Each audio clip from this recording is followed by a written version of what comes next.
চট্টগ্রামে মেহজাবিন চৌধুরী এবং টাঙ্গাইলে পরীমনির পর এবার ঢাকার মধ্যেই মুসল্লিদের তোপের মুখে বাতিল করতে হলো চিত্রনায়িকা অপু বিশ্বাসের একটি অনুষ্ঠান।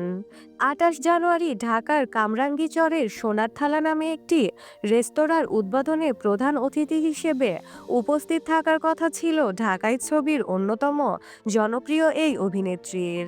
তবে স্থানীয় মুসল্লিরা বিষয়টি জানতে পেরে সংগঠিত হয়ে কামরাঙ্গীরচর থানায় গিয়ে অভিযোগ জানায়।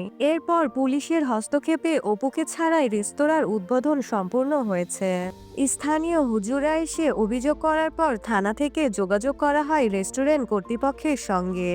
তারা বিষয়টি আমলে নিয়ে অপুকে বাদ দিয়ে গতকাল উদ্বোধন সম্পূর্ণ করেছেন।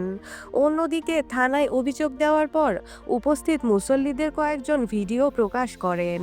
সেখানে একজন অভিযোগের বিষয়টি তুলে ধরে বলেন, অপু বিশ্বাসকে এনে উদ্বোধন করার উদ্যোগ নিয়েছে। এটা জানার পর মুসল্লি জনতা ক্ষেপে উঠেছে।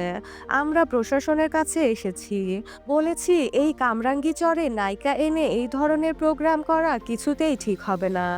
দেশের জনগণ এমন আয়োজনে উত্তেজিত হয়ে যাচ্ছে। স্থানীয় মাদ্রাসার অনেক ওলামা একরাম এসে অভিযোগ জানিয়েছেন। এই জন্য আমরা ওসি সাহেবের কাছে দাবি জানাতে এসেছি, অপু বিশ্বাস যেন না আসতে পারেন। বিষয়টি নিয়ে অপু বিশ্বাসের সঙ্গে একাধিকবার যোগাযোগের চেষ্টা করা হলেও তাকে ফোনে পাওয়া যায়নি।